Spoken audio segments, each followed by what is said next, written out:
Hello viewers, welcome to my video of the review of a graphics card that by chance I managed to find laying in the woods by an old campsite.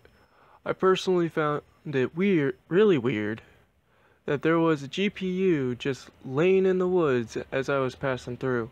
After about 2 months of procrastinating, I eventually decided to clean out the vent fans and see how it ran, not knowing just how dirty the heatsink was. And let me tell you, it wasn't pretty. I have no clue how long it was in the woods for, but apparently it was long enough to have mud in the heatsink, and personally, I wasn't even expecting to get a picture out of it. After putting it in my system and running CPU ID HW monitor, I found out that the GPU was an AMD HD 6670 graphics card. But anyway, without further ado, let's get into some gaming benchmarks. The specs of the computer was my own personal computer, which has an AMD A10 6800K at stock frequency, 12 gigabytes of DDR3 memory, and Windows 10. The AMD HD 6670 has 1 gigabyte of GDDR5 memory, 480 stream processors, 8 ROPs, the core clocked at 800 MHz, and the VRAM clocked at 1000 MHz.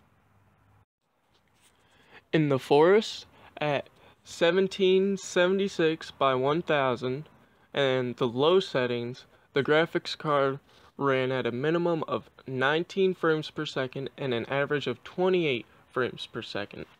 While recording, however, it ran a minimum of 16 frames per second and an average of 20 frames per second.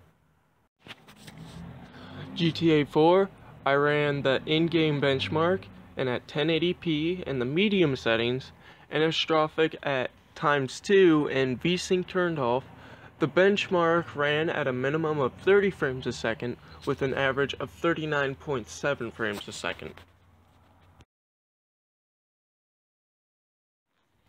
beamng.drive and at 1080p and the low settings with anti-aliasing turned off, SSAO turned off, HDR turned off, and the light rays turned off on the grid map ran a minimum of 40 frames a second and an average of 50 frames a second.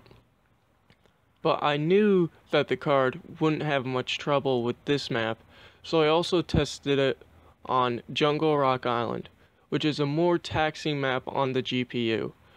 It ran at a minimum of 24 frames a second and an average of 30 frames a second. Amnesia: The Dark Descent on high settings and 1080p ran at a minimum of 58 frames a second and an average of 60 frames a second, which is somewhat expectable given how old Amnesia is. And just for giggles, I decided to run Subnautica. While I did manage to find a sweet spot of lowering the resolution to 800 by 600 to achieve 30 frames a second, the graphics card kept repeatedly crashing if I moved the mouse just a little bit too fast. I will say, out of an old 1 gigabyte GPU, I was surprised at how well it ran. But I was even more surprised, as you would imagine, of it even running at all. Now, I am in no way a tech reviewer at all, but I thought this would be a fun little video to do instead of my usual Last of Us videos. Anyway, thank you all for watching, and I hope you enjoyed the video.